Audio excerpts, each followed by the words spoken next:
Hello, good evening, my dear fellow friends and photographers and all the world travelers. Chris Lee here, this is my travel channels. I welcome you again with me. Join me for this, the last episode of my travel journey to northern Xinjiang. If you have not been with me and this is the first time, I'll strongly recommend you to go to my travel channel, the link at the end of this episode, and then to go into to see all my last 33 episodes of my travelogues.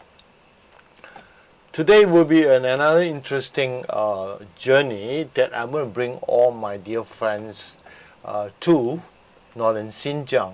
But this time we are going to cover a very unique city, and the city that we're going to cover with you is the name Turpan, right?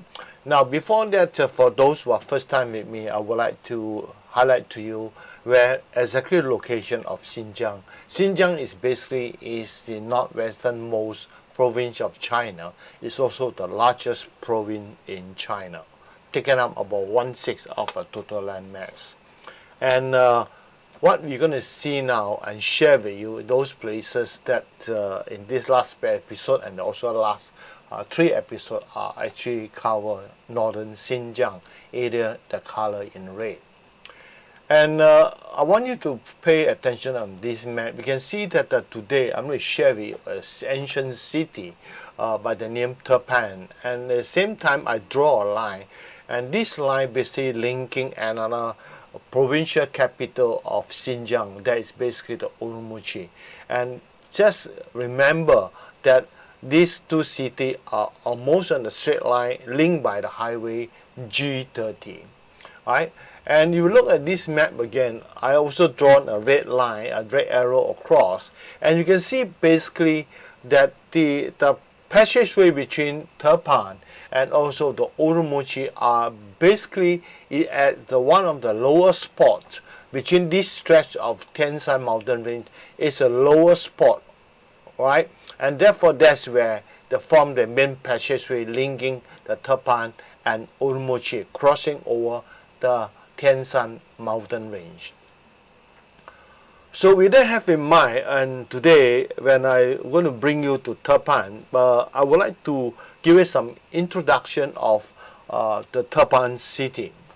Now Turpan city is an oasis city along the ancient shale roads in the middle of Turpan basins, which is at an altitude of 157 meters below sea level. In other words, the city is even lower than the sea. Now that is the second lowest depression on the earth, and also the hottest depression in the world. That means you are going to expect to have a very hot summer, and if you will be there during the summer season, be prepared that the temperature during the day can easily exceed 40 degrees Celsius and above.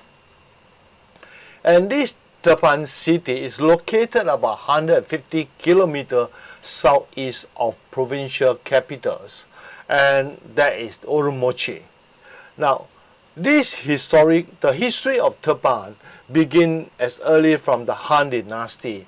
The Han Dynasty actually lasts about 400 years, from 206 BC to 220 AD, right? Now, weather in Turpan is very unique, as just now I've highlighted to you of the hot climates.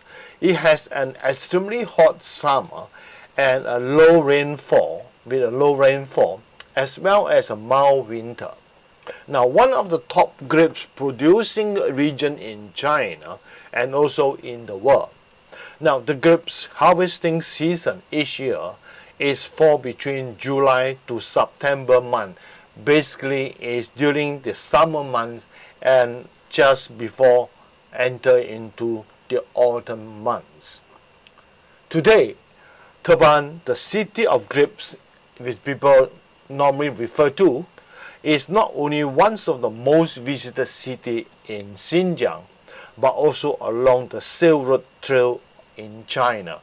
A friend of mine will actually also conduct tour, and he had been referring to this stretch of the Silk Road as so-called as a superhighway of ancient Silk Road.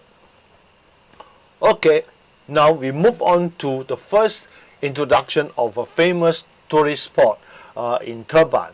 Basically, is the Grape Valley.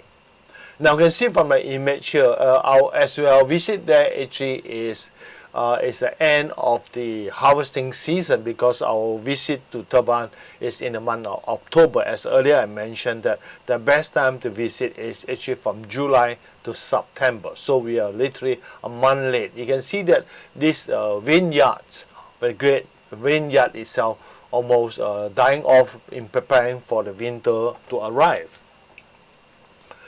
So let's share about some facts about Grape Valley in Turpan. Now Turpan or Grape Valley, or so-called 葡萄沟 in Chinese, is referred to an area of average landfill with grape vineyards and also fruit orchards, and is actually abundant in Turpan regions. And the other fruit that's also bear here is basically like melons, peach, apricot, pear, etc., and are grown in abundance.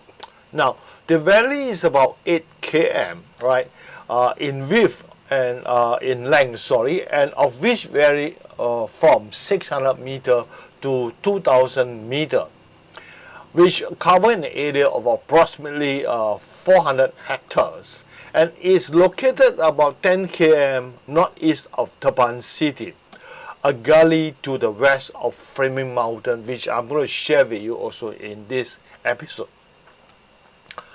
Now, the grape growings in Turpan started as early as Han Dynasty, and today the grapes and raisins production in Turpan accounted for over 8% of the total China productions, and also the world's largest producer of green raisins.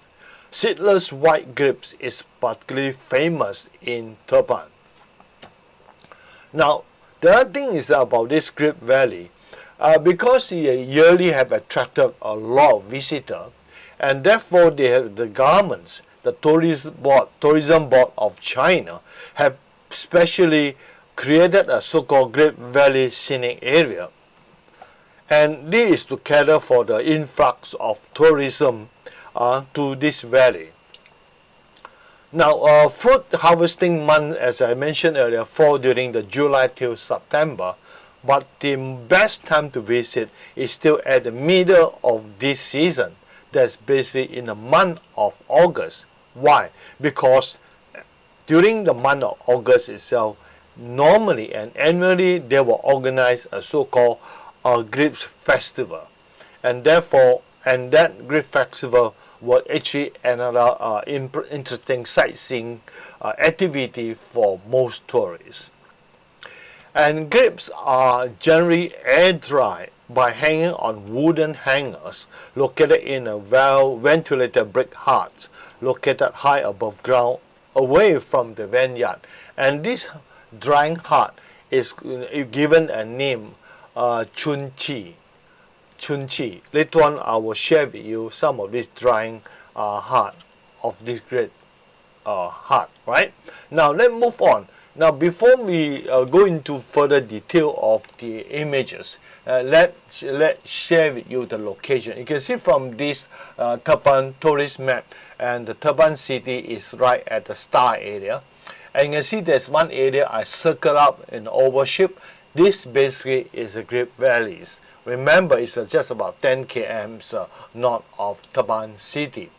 And you observe carefully, actually, Turpan city is not far from the Framing Mountain, which you can see the reddish in color mountains on the right of this map. We will share with you later on this Framing Mountain, not to worry. So, as we said, it's been off season, and as our intention was focused on the autumn scene, so therefore we did miss out this festival, but we are still in a very good timing, as because after the harvesting and after the drying of the raisin, the grapes, and there's a lot of fresh resin. So the visit during the month of so-called the October is not too late. We still can able to get quite a lot of freshly produced resin from the just over season. So some of these vineyards even been cleared and prepared for next season for the growing of the grapes. And this is basically the I'm referring to is the drying hard, the air drying the grapes, and they call it chunchi, right? It's actually all four sides are all there's holes on four sides so that it can ensure that they're fully well ventilated. And most of the time, this so-called the drying building are called chunche are actually located high above ground and at the area where it's windy. So you can see a bundle of this chunche you can find near the so-called the Grape Valley regions.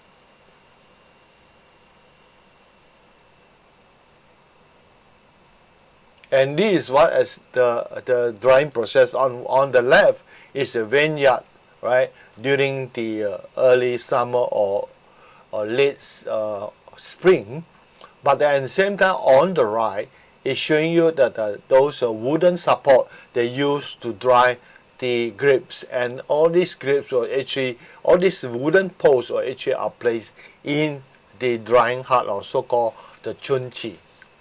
Right inside the chunchi, you can see full of this vertical pole, and on the pole itself, it hang fully with all the grapes that's harvested from the vineyard. And I'm going to bring to you a very interesting engineering piece of works from the ancient time. That's basically the Karez Well, right? And of course, in different countries, they call it differently. This Karez Well is not only present in Xinjiang, it's also found in other regions in Middle East, for example, in Pakistan, which is just nearby. Now, excuse me. Now, Karez Well, also known as Jing, right, in Chinese, an indigenous method of irrigation. Aquanet, it is the name given in other countries. Aquanet system that regarded as the three greatest water project in China, which ranked together with Tujiangyan in Sichuan province and Grand Link canals in Guangxi. So if you have a chance to visit China, both in Guangxi and Sichuan, please make sure that you also visit this great ancient piece of engineering. Now, the Karez Well or Aquanet system is an old but very stable irrigation system that's still in use today. And it's actually is not only in northern Xinjiang but also in Central Asia. Now, in history, Karez in Xinjiang are mainly located in Turpan, Kumu, Sanji, Hotan, Aksush, I think it's At-Ush, and Kuga, and Urumqi. Right? They mean that in this region you can find Karez system, but mainly in Turpan and Kumu regions. Now, Karez irrigation system comprises of vertical well, underground canals, open canals, and small pond, which actually act as reservoir, with the main body buried under the ground. I mean, most of all these the water irrigation system are actually beneath ground. Generally, the system can divide into two main parts, namely the accumulations part and also the next one is conveyance part. Now, I wanted you to look at this image. You can see that there are a line, it seems like forming a line, and on top of the line there's a lot of hole. This tiny hole. Actually, this is an aerial view from far, and actually this is all the well, okay, the Karez well. So these Karez wells are positioned in such a manner as quite a constant interval, and it stretched all the way from the foothills of the snow-capped mountains all the way into the lowland area. And then below this well, actually there is a canal that linking all this well together. Later I will share with you the image of how it look like. And generally the height of the underground canals vary from 1.5 to 1.7 meter high, and of width between 600 to 700 mm wide, with a total canal length vary from 5 kilometers to 20 kilometers. Now, the number of karats in Xinjiang, right, was one reached a total number of 1,784 numbers, with a total of 172,316 number of the vertical well. And on top of that, the total length of the underground tunnels have reached a length of 5,272 meters long, and of which itself, the total number of this karat well itself have able to generate a water output, annual water output close to 858 million meter cube of water. Right? Currently, only about 614 karats are still left, right? And of which 404, or about 2/3 of it, are found in Turpan regions. Karat remain the main water source for irrigations, drinking, and ecological use in some villages till today. So you can see that this is indeed a very, very stable indigenous water irrigation system where actually still hold the test of time until today. So this is an image. What you see now here is actually right at the underground tunnel, and as I said earlier, you can see it right below, of course, is where the water is draining all the way to open canal. From the open canal, then go into the irrigation of the farmland. So this is just before closing into the open canals area, and it's deep underground. Some of this vertical well, karat well itself, was at depth maybe even 20, 30 or 30 meter deep underground. So this is just more image, of this underground water canals. And on the right hand side, basically they have covered the canal with the grass that you can walk on. You can see that you manage the squishing passage for a person. In fact, this underground canal have been improved, have been widened to make it so nice. You can see the wall was so well dig, right? And you can find that have a very nice curved soffit. But in fact, a true picture of the underground canal is actually very irregular, because this is a tourist spot now. It's actually open for tourists to visit. And if you visit the exhibition center of this Karez Well region, you find that they did a lot of model and sample to show that how this well is been dug during the few hundred years ago. This is just some of the exhibit, in this Karez Well exhibition center. All this digging or all this Karez Well are manually. They didn't use any machinery.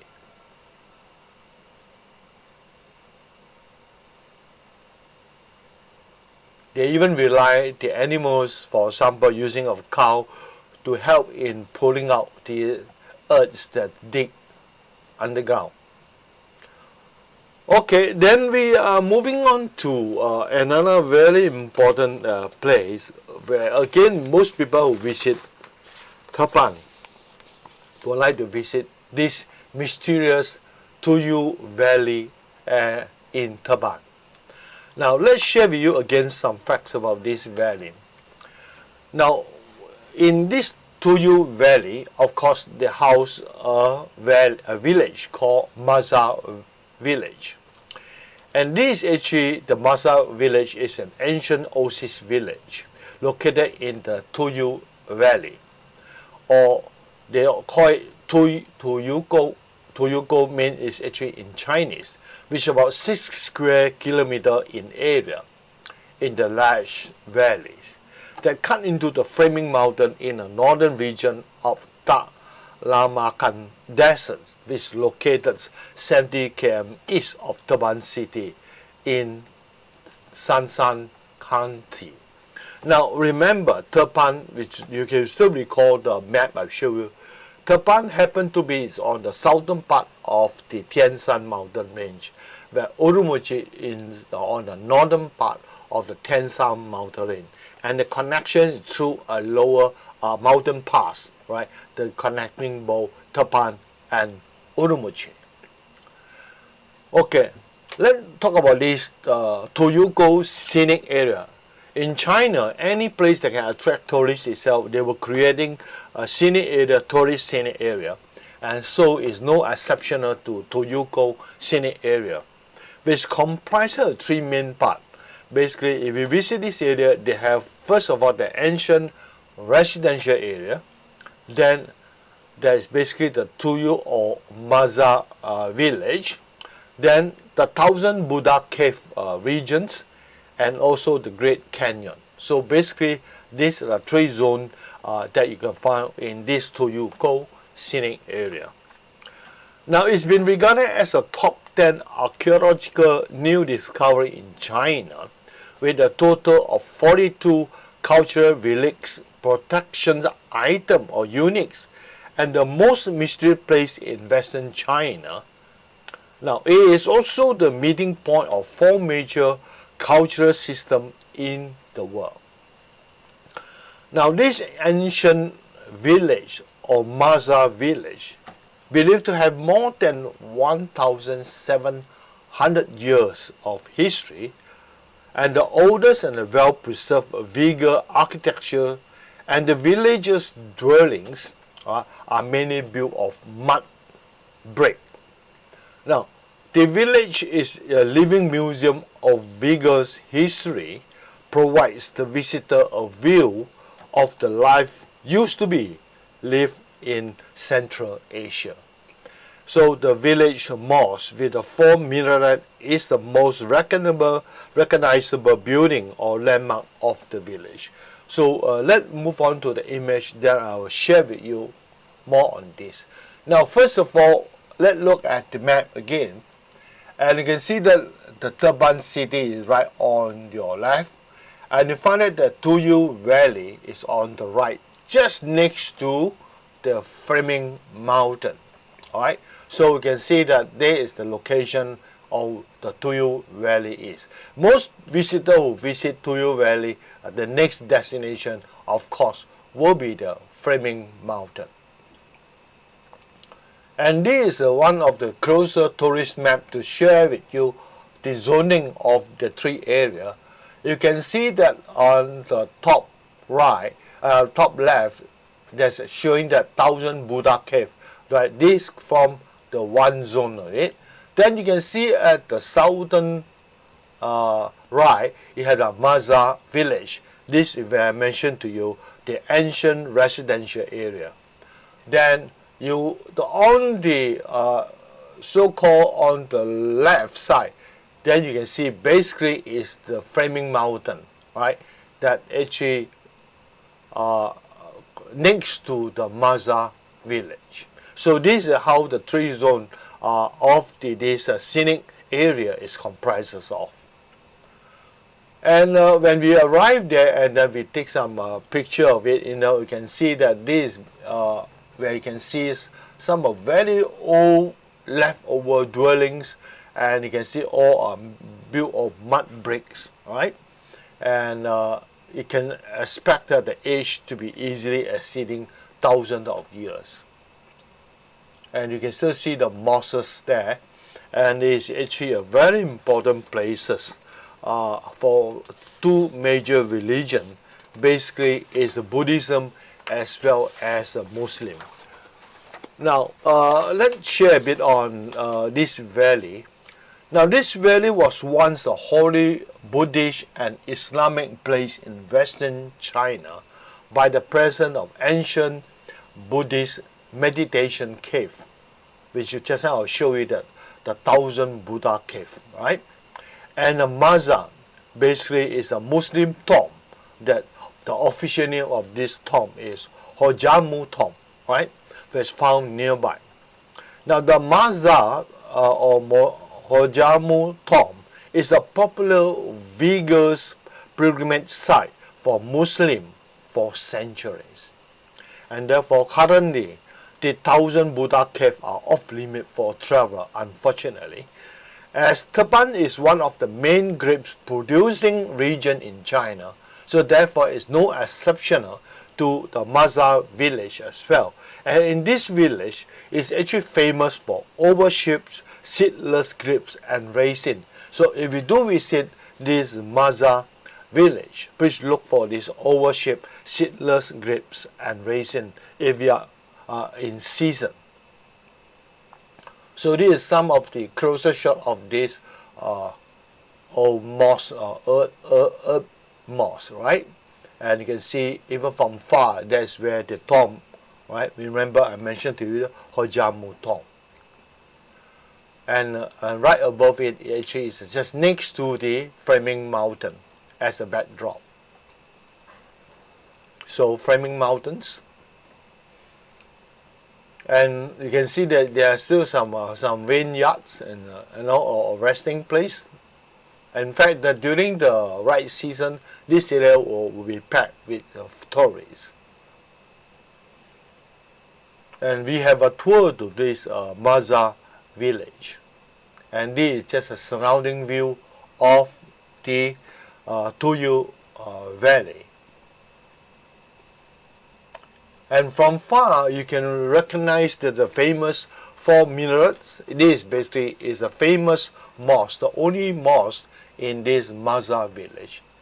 So if you will get lost, don't worry. In fact, when we are there, our tour guide told us that if we happen to get lost, just remember, walk toward the 4 minaret, which is where the mosque is located. So you can never get lost because it's high above ground, the minaret. So from far, you can easily notice the 4 minarets. So we are moving closer to the village now, the residential area. So this is again a sketched illustration of the residential area, the scenic view, and you can see that is show you the mosque, the old shop, resident dwelling area, and the entrance is right on the rightmost. So basically, you can have a one round tour to cover the whole village. So you can see there's some of the signposting, right, on one of the dwellings of the village wall. In fact, that they do welcome visitor, and some of these villagers' home they do open to tourists, and also they will also provide meal for the tourists. But of course, all this need arrangement. And we have a straw in this residential area. The whole village is built of mud bricks.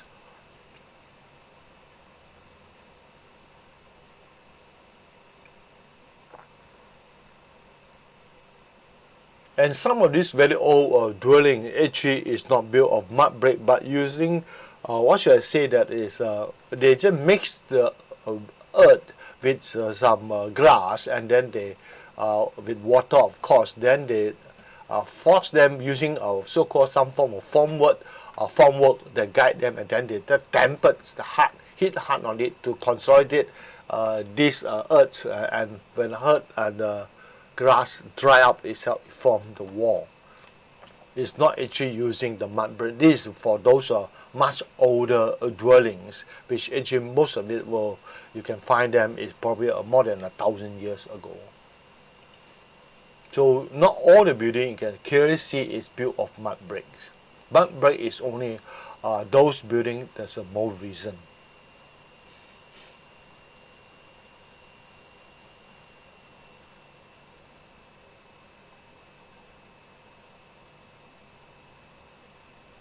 So this is a closer view of the mosque with the four distinctively noticed from far the landmark, the iconic landmark of the Mazar village, right? These doors to this mosque, and this is some of the street view or alley in this village.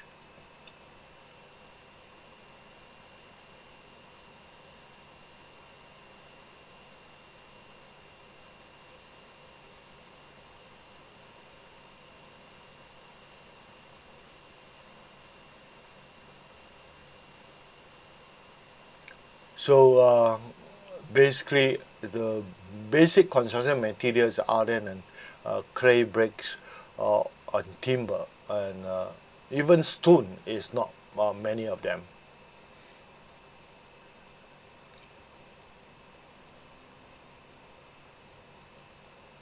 Even the roof itself is using mud and grass, you know.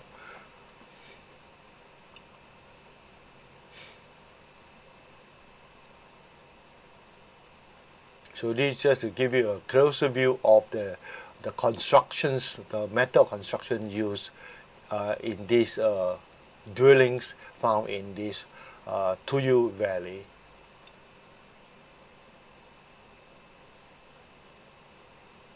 A very beautiful entrance gates.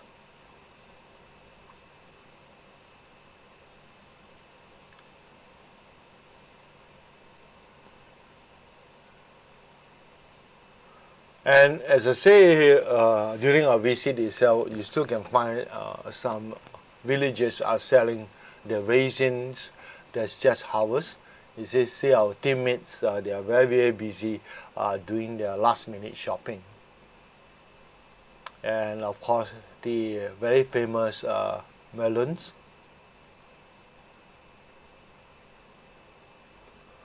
Okay, now we bring you to another very important sightseeing spot. It's called the Flaming Mountains.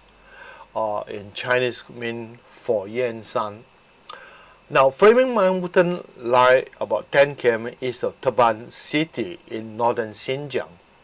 The mountain range stretches from east to west, covering a distance of about 100 kilometers, with a width of about 9 kilometers.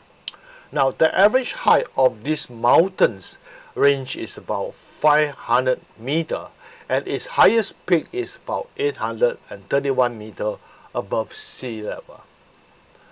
It is important to note that the Turpan city is about 157 meters below sea level, right?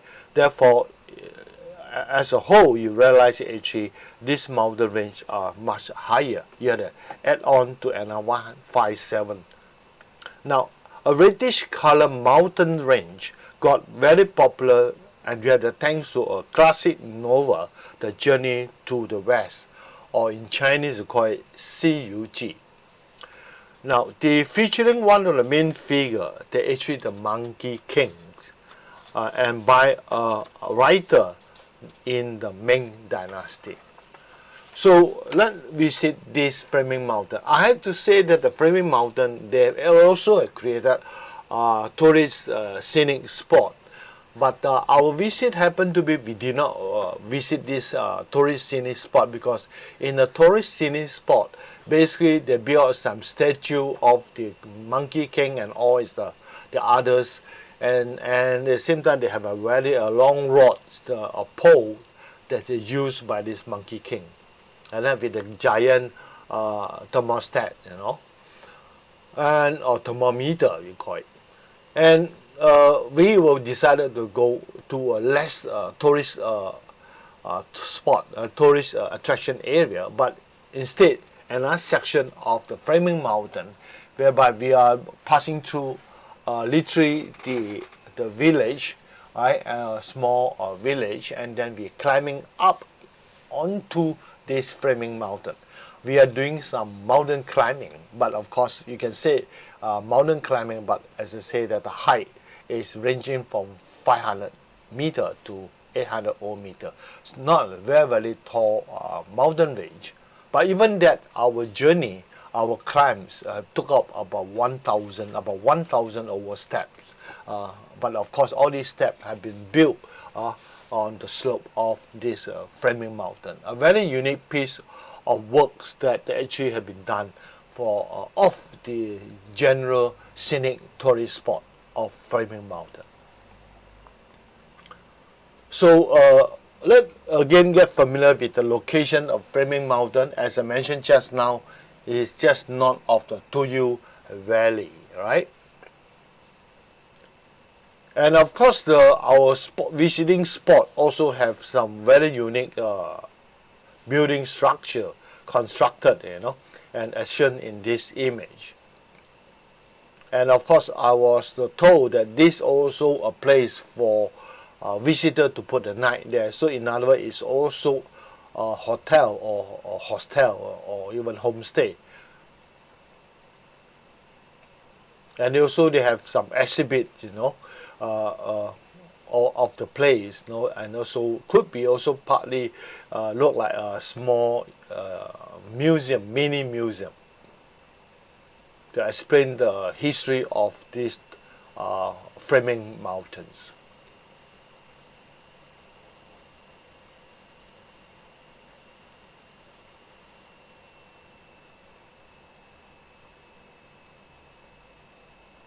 So we are basically, first of all, descend down to the valley, where the greenery area, where the grape vineyard is found abundant. We're walking down, and that's where we are most at the lower spot of the valley. And you can see the poplar trees, right? And of course, in between poplar tree will be the vineyards where the grapes are grown.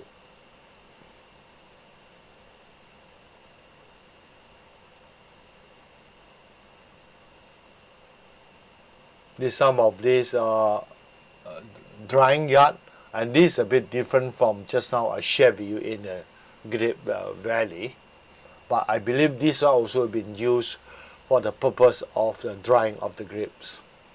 You can see the timber posts that's placed on top of the roof itself. These are the posts that have been used for hanging the grapes. So we are crossed over this lower spot of the village and the valley, and you're climbing up again. We're doing ascending now.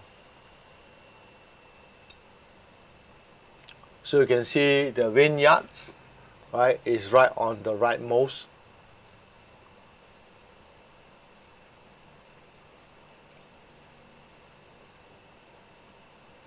Here, this is the path leading up to our climbs, to this framing mountain. And there's no other tourists here except our group here, because this is not a popular stopover spot, and they didn't have any sculpture or whatsoever for you to take beautiful images. What you can take is basically just the nature, the framing mountain. So we do this ascending all the way. And this happened to be just before we do our full ascending. It's a rest area with a little shelter against the hot sun. And now this is the view. You can see now there's a climbing path all the way right to the top of the summit of this mountain range. Not a very steep one, but you still need to take extra precaution, as the step, the man-made step itself is filled with loose sand, so if you're not careful, you can get yourself slips and fall. Well, on the right, the white line is supposed to be some sort of slide, but then I think it's been abandoned. So we are moving upwards, the framing mountains.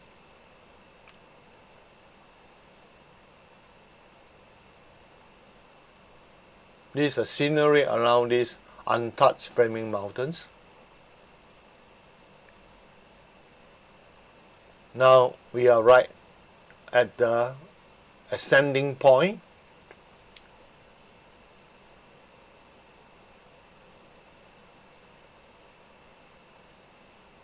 And at the mid-hill, look down the surrounding area.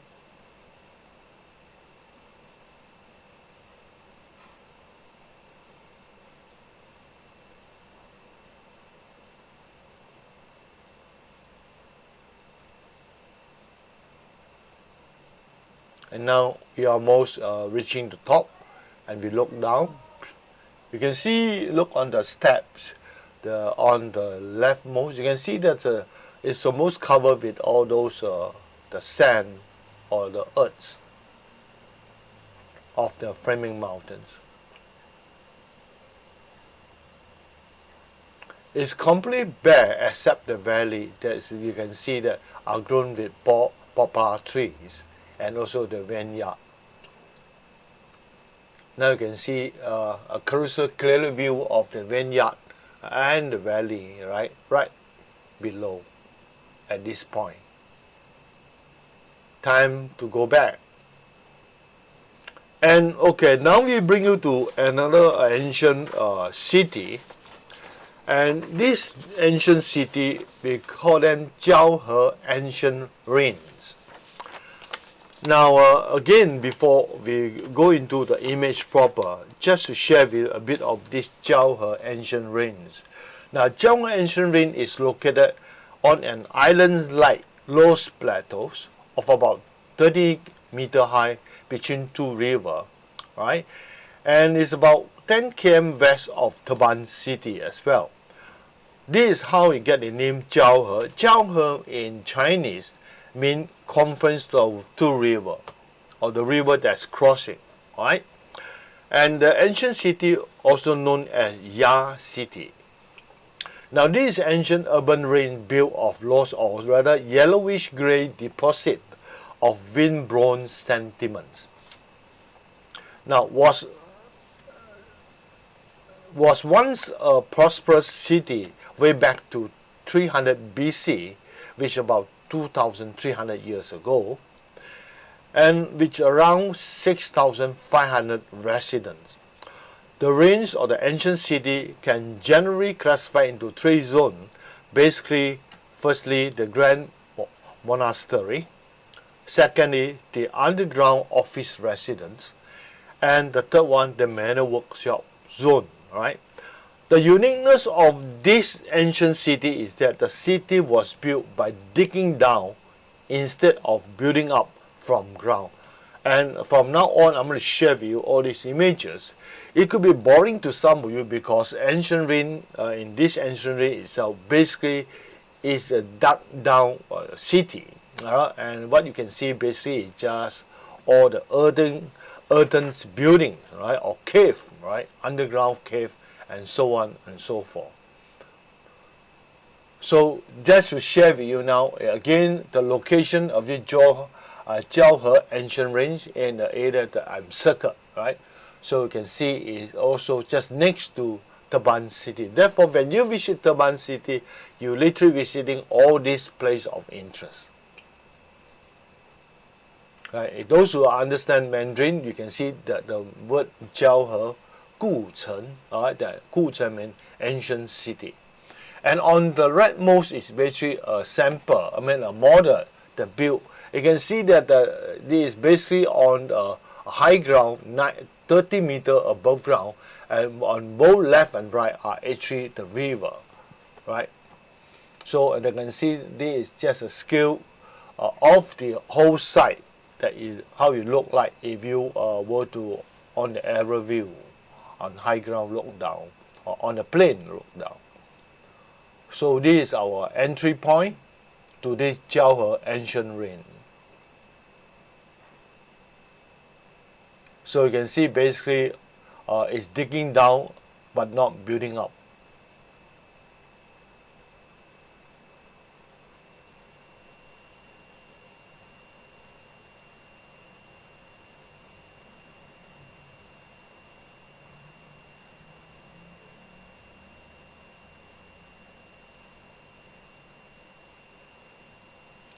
So it could be, as I say, it could be boring for those people are not interested in this sort of scene.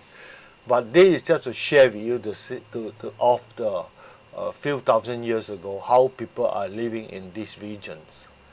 You can see that this is actually all dug-in cave dwelling made of digging into the ground. Likewise, like this on the left.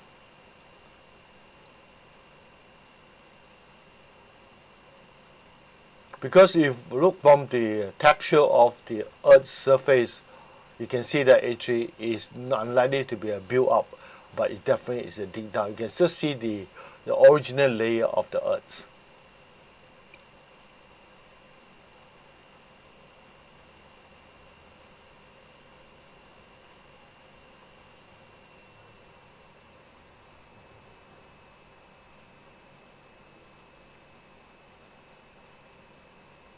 So it's quite a big area, consider 2,000 old years ago.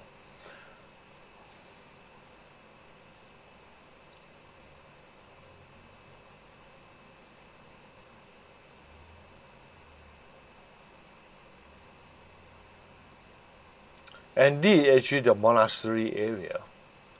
This is where the religious places of the whole ancient reign.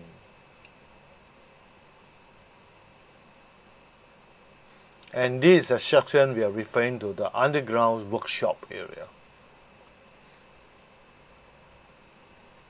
This is the roof of these underground workshop areas.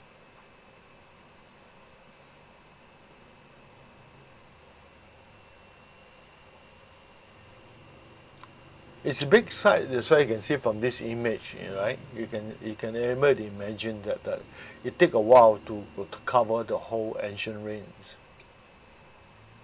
Look like a superhighway now. Okay, so this is about all of my travel journey to northern Xinjiang, and this is my last episode to northern Xinjiang. And in the coming weeks, I'm going to share with you new nations. And this new nation is as well as a very interesting and exciting nation which I have traveled. So it will not mistaken, it's actually about 2 years ago, or rather 3 years now. It's a nation known as Peru in the South Americas, in the southern hemisphere. And it will cover a total of 8 episodes. It's quite a very exciting place to visit, totally different from Malaysia. And if you are Malaysian, it's again also it's a very far place where travel to there will take a long time. In fact, you need easily 24 hours of traveling times before you can reach the country, Peru, the capital city, Lima. So please stay tuned in the coming weeks. I'm going to share with you my new adventure to a new nation, Peru, in South Americas. And I hope all my friends in Malaysia during this lockdown stay safe and stay healthy and stay strong. For friends around the world, same to you. Let's fight and hope that this pandemics can be over as soon as possible. And see you in the coming weeks on the Saturday. Bye.